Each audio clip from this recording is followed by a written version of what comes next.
Hey, what's up, White Knuckle Army? Thanks for tuning in to episode number 2 of the White Knuckle Podcast.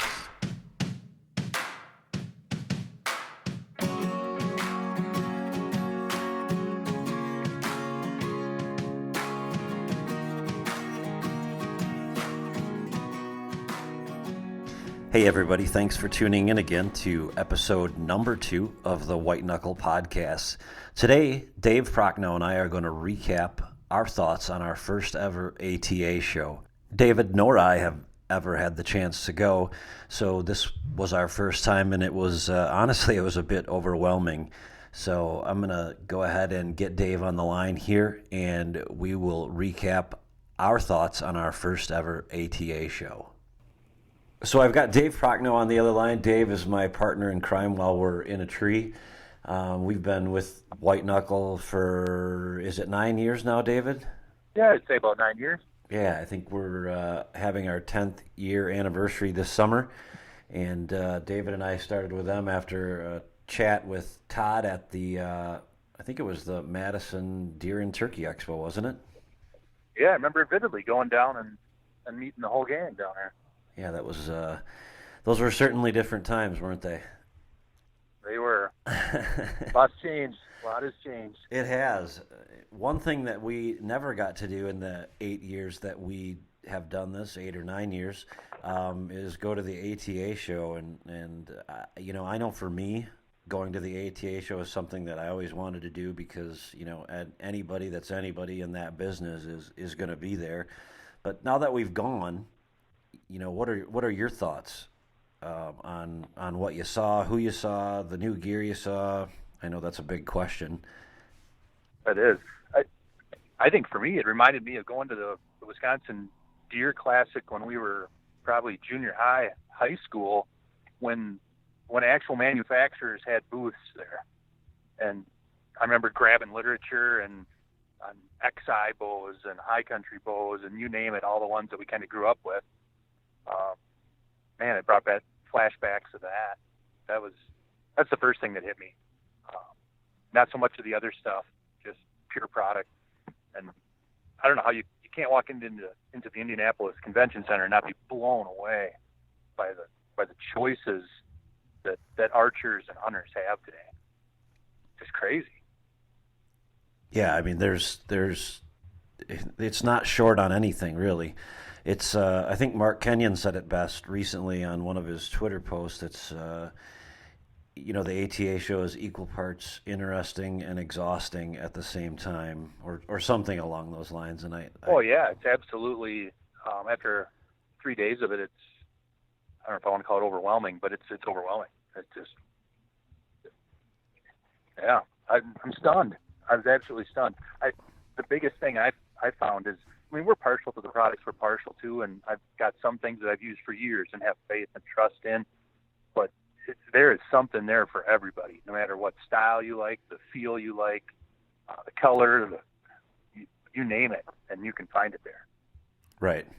Yeah, there's no doubt about that. Speaking of that, I know you and Amy got a chance to put your hands on some of the bows that were there. What I guess, you know, overall, not just with respect to bows, but what did you see that was new and exciting, whether it was from our sponsor or not?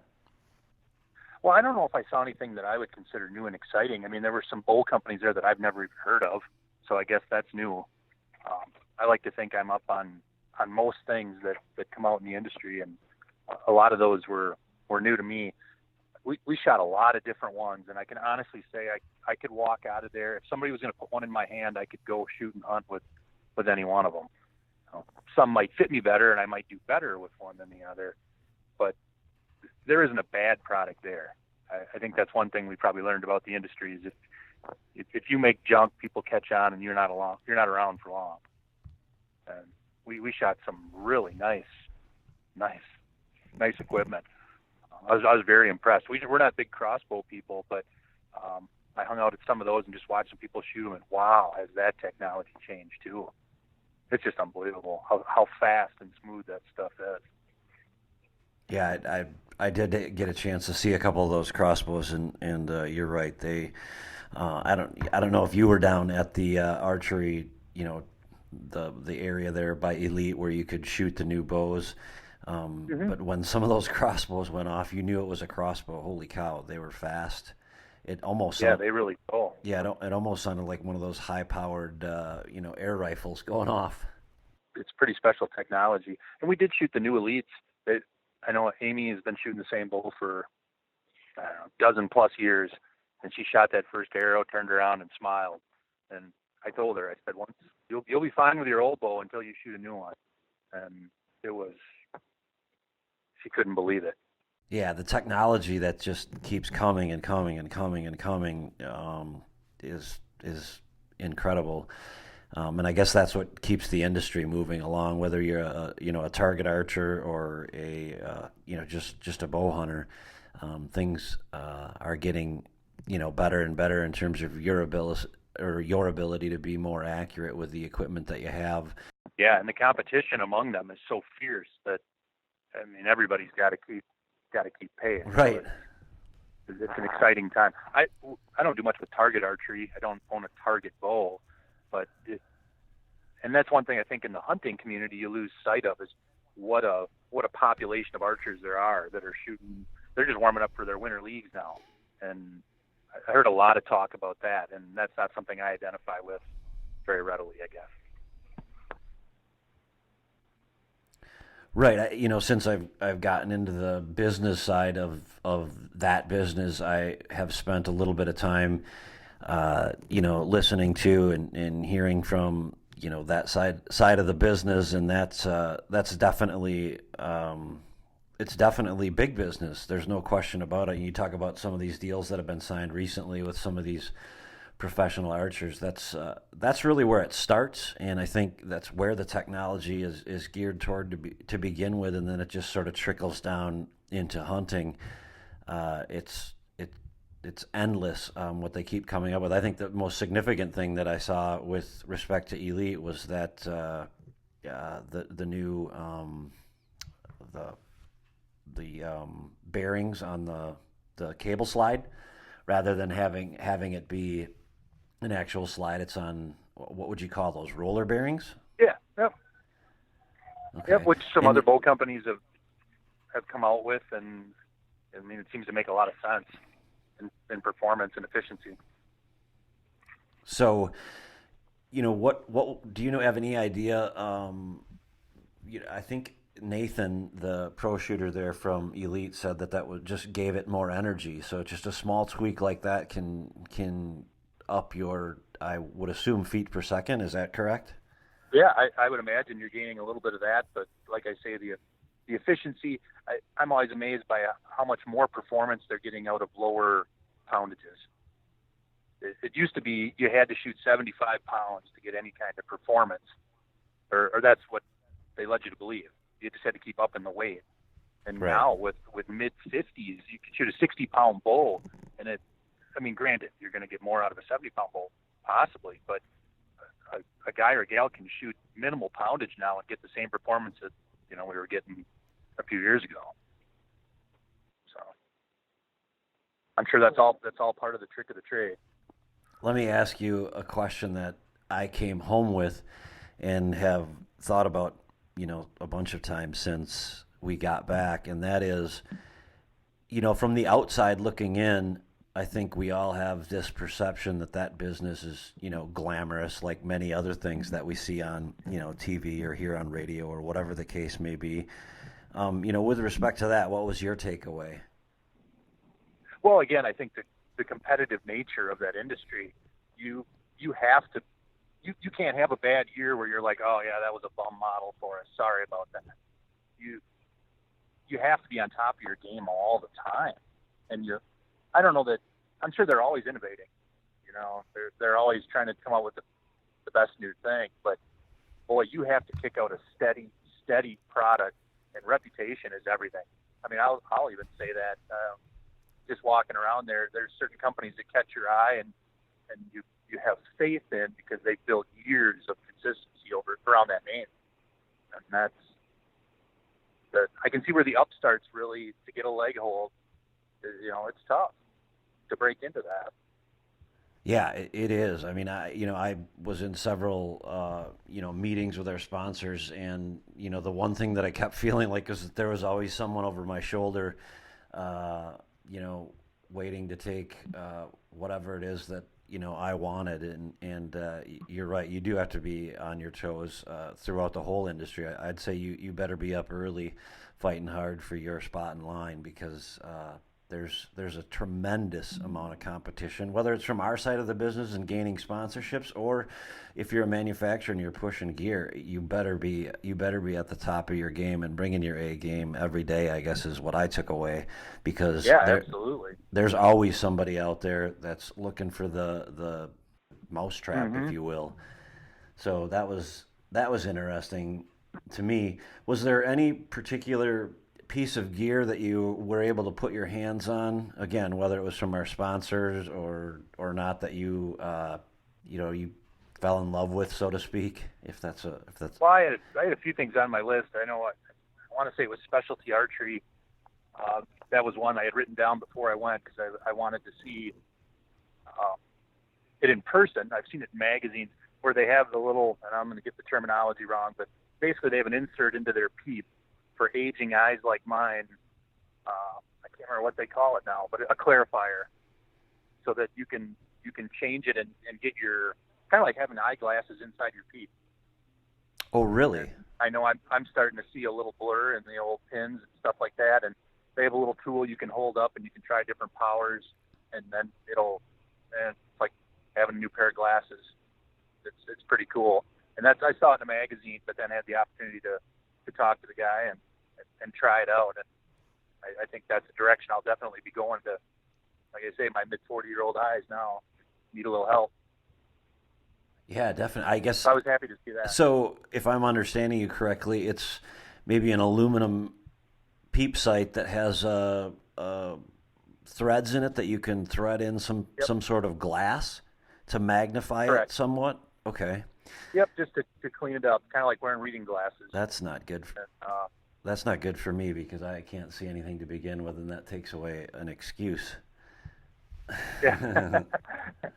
And like I say, I think they've been around for a little while, but I finally got to see it in person. So that was helpful. I enjoyed. That was probably my biggest thing, just because I know going into 2017, I'd really like to work on my archery skills more than anything. Hunting's hunting, and I'll keep whacking away at that. But I really want to become a better shooter, and I think that's one thing I really struggled with this year, was changes in eyesight. Right. Yeah. You brought up becoming a better shooter. A lot of what goes on there in terms of the education that the ATA does in getting certified and the different things that you can get certified in, I was impressed with. There's a lot of people there that really and truly care deeply about the sport that we all love, whether it's target archery or whether it's hunting. There's some people that we've got a lot of people that are there with our best interests in mind, and I think having never been there before, it's nothing that we ever really thought of. That there's money.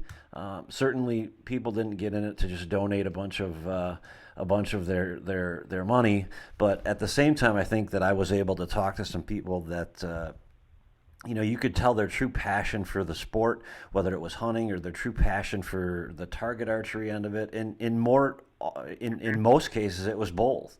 They really shared a passion for the sport and wanted to protect the sport. And certainly, there's things going on that we don't understand behind the scenes in terms of the business end of archery that we don't know about. But we have some good representation there, and that was cool to see firsthand. And that's something that I think most people don't get to see. No, absolutely, absolutely. And I've noticed that just in our little area of the world is the drying up of archery shops. The big box stores are sure eating up some of that, but at least in my last 20 years, I don't know how many we've seen recent or local ones go. Half dozen? Yeah, easily. That are no longer there. We have to travel over an hour now just to find an archery store, and that's something we always took for granted. So as far as the future of just archery. I think archery in the schools has come a long ways. There's some good programs out there promoting that, which is nice to see. Otherwise, it's not like it used to be in our day where you could just 10 miles down the road go to the archery shop. Right. Yeah. We used to. I can remember, going to get our first Golden Eagle bows. And even though we did, drive down to Madison, there was still choices, whether it was American Archery or whatever. Those are just, I'm probably really dating us here, but those were the choices back then. And now I guess, I know where I go, but, I fear that in a matter of time, that's going to be not an option for me because there's just so much competition, and it's hard for these smaller mom and pop stores to stay in business just because of some of the big box retailers. But and there's certainly a place for them, but it's those folks are not to be forgotten. Don't take for granted the guy or gal that owns the store in your town that allows you to come and shoot in their basement because they've made the investment. Those places aren't easy to find, and they're not easy to find for you. They're not easy to find for me. No, and as far as getting the next generation interested and hooked on it, I think that emphasis in the schools and that emphasis on those local clubs to give kids that opportunity is going to be very important as we go forward, just like it is in the other shooting sports. Right. One of the things that I heard about is, we've got a huge segment of people that are relatively, at this point, uninvolved in hunting just because of their lack of being introduced to it, just because of the way our culture is right now, and that's the millennials. And they're really going to have a huge impact on where this business goes, or for that matter, doesn't go. Absolutely. And you're absolutely right. It's good to see, the industry uniting as a whole with a plan to get those people involved. So it was neat to see all the things that, none of us think about. We're all concerned about how to make a horizontal rub or how to shoot better, and you don't really think about, I guess that's my biggest takeaway, is you don't really think about all the things that go on behind the scenes that we didn't know about, and the blood, sweat, and tears that some of these folks put into just being able to do the thing that we love to do so much. Yeah, you're absolutely right. It doesn't take long to gain a respect for the work that goes into it. And I heard one celebrity say one time that what set him apart was most people don't want to work that hard, and I think that show captures that. Yeah, how hard right. People have to work. Yeah. Like I said, you better be up early, and you better want it a whole lot worse than the next guy, because if you don't, you're gonna get left in the dust. And even with what we do, it's a tremendous amount of work, and it's a tremendous commitment for us to do what we do, to buy the gear and not just the hunting gear, it's the camera gear and all those things. But it's good to know that there's people, like I said, on the back, the other side of the curtain, so to speak, that are working hard so we can enjoy what it is that we enjoy. So what else did you see that was interesting, not interesting? I wouldn't say anything was uninteresting. Everybody's there with their new twist on 2017. Boy, I'm struggling to think of anything else that really stood out as revolutionary. If anything, I just gained more faith in the products I already trust. I mean, we stopped by Lone Wolf, and they just keep doing what they do, and I haven't seen anything that would lead me to believe they're not still the best stand out there. And I could go right around too. I mean, Stick and Pick, Covert, or you name it. They've all put a new twist on something we already believe in. Yeah, absolutely. That's what I took away from it. They have a desire to continue improving, and I think Jared from Lone Wolf said in an interview, and not to be. I think he said not to be cocky or whatever the word was that he used. It's hard to improve, the stand that they have, because I'm not going to say it's absolutely perfect, but I can't think of anything that doesn't make it perfect in my book. I'm sure there is something, but the innovation that he had, the foresight that he had when he changed some of the things that he did was great, and obviously they're one of our sponsors, so we get a lot of exposure to it, and they're just a great product. Absolutely, and don't get me wrong, you walk around there and there's a lot of genius there. I mean, I'm sure if I went through my stack of literature, there'd be some things that would jog my memory. Although the new up and coming products that you might see more of in the next 5 years, that it's tough to break away from what you believe in. I think in archery they say aim small, miss small, and I think there's a lot of little tweaks that make a big difference in the products we already use. Listening back on the show here, I've realized that David and I didn't really hammer out any specific minute details of the ATA show, or for that matter, mention a whole lot of products specifically, or any one product specifically that just blew our mind. And primarily that's because it's so big, it's so much to take in. If I saw 55% of the show, I think I'd be exaggerating. I was in many meetings for much of the time, so I didn't get to see as much as I would have liked, but there's always next year. In looking back, I think my biggest takeaway from this entire show is how many people are so committed to this sport that we love. Great job to the Archery Trade Association in putting on this show, and I couldn't be more proud to be associated with any of you folks. I look forward to next year, and I look forward to bringing the results of next year to all of our listeners. Just a few closing remarks and marching orders. Our podcast soon will have its official launch, and at that point in time, we'll give you all the different places where you can pick it up. In the meantime, don't forget to look for it on our Facebook feed, our Twitter feed, or on Instagram. With that, have a great rest of your day. Jason out.